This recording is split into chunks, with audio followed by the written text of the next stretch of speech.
You know, it's funny, you guys, the need for green, it almost never shows any dirt, but the black, on the other hand,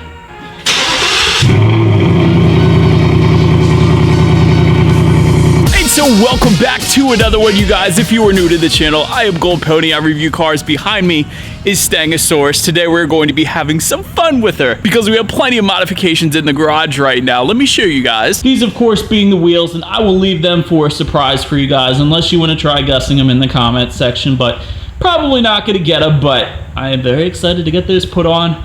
Lowering springs, of course, and today's box, the tiny one, which actually has a bunch of goodies in this thing. Of course, we have some blacked out emblems. We're going to save this for a different day because today we are going to be doing this thing. And so what we actually have in this thing. And so if you were curious, once again, I got all this tint from CJ Pony Parts. And so with Ford essentially forcing me to go with the black stripe, when you get the need for green color, I figure might as well black out everything else to tie the theme all together. So today we're going to do the tint, and again, emblems will be in the future. So if you're not subscribed already, make sure you are, because as you guys can see, there are plenty of mods that are going to be happening to this thing. But for now, as I showed you at the beginning of the video, Stangosaurus is in desperate need of a wash. So that is what I'm going to start out with, because these things are not going to stick too well if the car is completely filthy.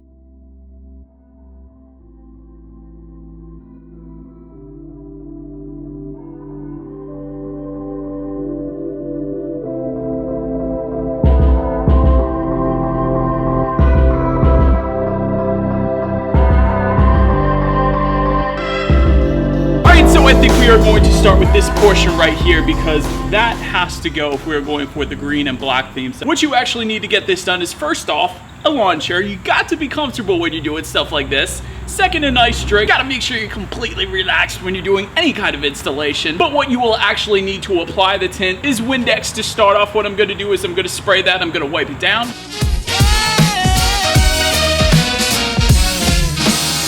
So next on the list is I'm going to pick which one I'm going to apply to the headlight. I could go with this one, which is going to cover the whole headlight, but if you plan on driving at night, that is probably not what you're going to want to be doing, because that, of course, is going to distort your visibility at night, and you do not want that to happen in your new S550. So what we are going to use today is this little guy, kind of upside down. I'm showing it to you guys right now, but nonetheless, it is going to cover this and the orangish part of the headlight as well. So that is what we're going to do now. I'm actually going to spray it with my water and soap solution on the back side of this. It's going to help me move it around a little more to get it to the right place. And then I'm going to go back to my rag and my Dairy Queen gift card here. And this is going to help me push out the bubbles as I go.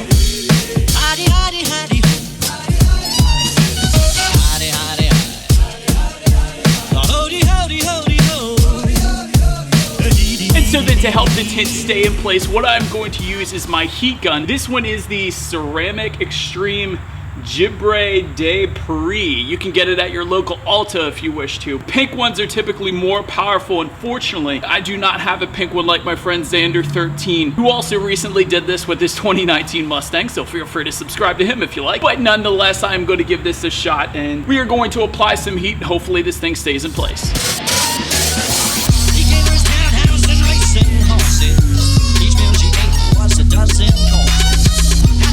Alright, just a little helpful hint, you guys. You really don't have to apply too much pressure to actually push out the bubbles underneath the tint here. And honestly, I really don't even need this Dairy Queen gift card. What I really need, all that you really need to do is just put your finger behind this thing and just gently push out the bubbles behind the tint. That is working just as well for me. But for now, this one is looking pretty good. Let's move on to the other side. A few minutes later. All right, you guys, and so step one is complete. And that orange didn't belong on the car anyways. It's a lot better with the black look. Both sides are now complete. We are going to move on to the next lens, which is going to be right below the headlight. Right there. And also, for anybody actually following along with me here and doing this on your own car, I appreciate your trust. Secondly, these D's right here, that's for the driver's side, so don't get confused. Definitely put the right one on the right side, because otherwise it is not going to work, obviously. So D, driver's side. The other side is going to be labeled with absolutely nothing, and that's how you're going to tell the difference.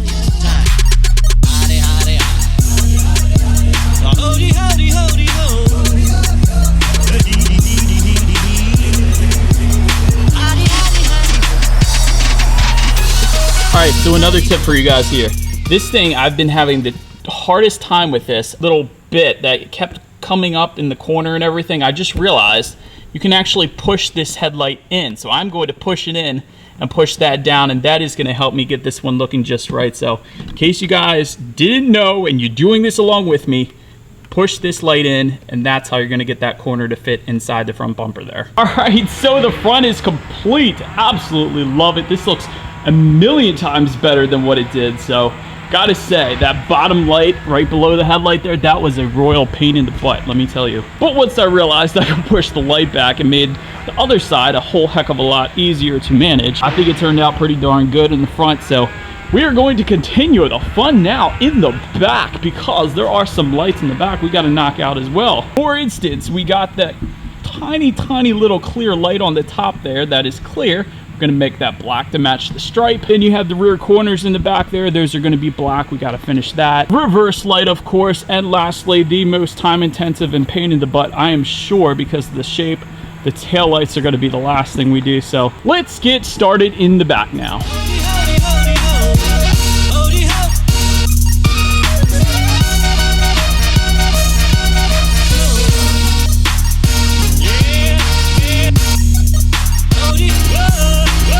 All right, you guys, so it looks like some rain is going to be heading our way right now. So what I'm going to do is I'm going to very quickly finish up the other side here. I'm going to save the taillights for another day, and I'll pick this vlog up in a couple seconds here. You guys will see, but it'll be a different day. But what I'm going to do is I'm going to do some Instagram shots in my backyard here. So if you're not following me yet, it's at the Gold Pony 21. Be sure you are, because I'm putting everything on there before it actually gets to YouTube. But let's do that. B-roll, and then off to future me.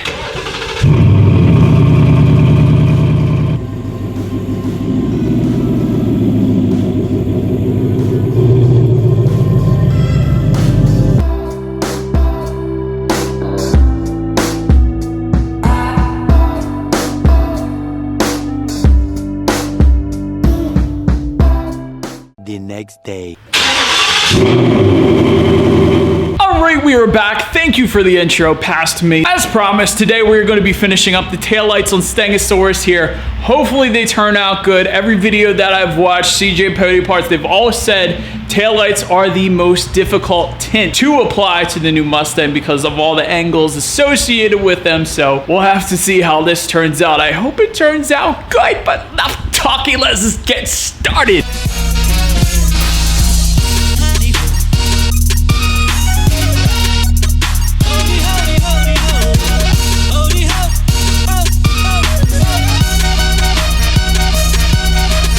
Alright, you guys, so I gotta say, not quite as difficult as I thought it was gonna be.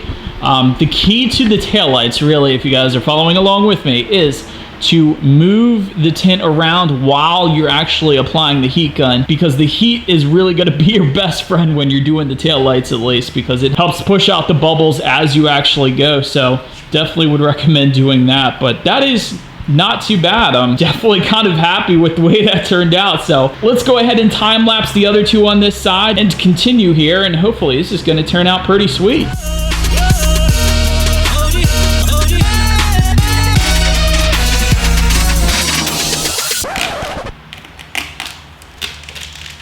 All right, you guys, I know you're probably wondering what happened there.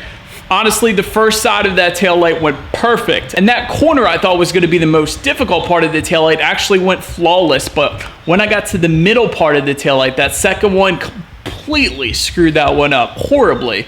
There was ripples and bubbles, and there was a tear in the one side, and I completely just screwed it up. So when it comes to the taillights, it is insanely more difficult than all the other tint on there, I will say. Unless you do this on a regular basis. I really don't like ending vlogs on a bad note, so let's turn around here for a second. And let me just tell you guys, these wheels and lowering springs are being professionally put on tomorrow, because I, of course, would completely botch that if I attempted to do it myself. And again, I don't have a lift, so that's the good news. Also, all the rest of the tint on this thing looks really stinking good. We'll say that, but bad news is I just couldn't get the taillights in, but whatever. I'm just gonna get it professionally done and we'll call it a day there. I can't imagine it would be too expensive to throw some tint on the taillights there, but anywho, appreciate you guys watching. Be sure to like the video and subscribe if you want to see more Stangosaurus. And you guys are awesome, and I will see you in the next video. Stay out! And darling, where do we go?